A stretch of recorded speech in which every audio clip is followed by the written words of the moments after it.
ஒருவனையும் நான் காணல. இங்க ஜெபிக்க நீங்க வந்திருக்கிறீங்க, நீங்க ஜெபிக்க வந்திருக்கிறீங்க, ஆண்டவருடைய இருதயத்தை, ஆண்டவருடைய பாரத்தை ஷேர் பண்ணுவதற்கு வந்திருக்கிறீங்க. ஆமென். ஹல்லேலூயா. நம்ம எதுக்காக வந்திருக்கிறோம்? ஆண்டவரே உங்களுடைய பாரத்தை எனக்கு தார்.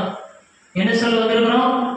ஆண்டவருடைய எல்லாரும் அவங்க பாரத்தை எடுத்து போய் ஆண்டவருடைய பாதத்துல வைக்கிறதுக்கு தான் போவாங்க.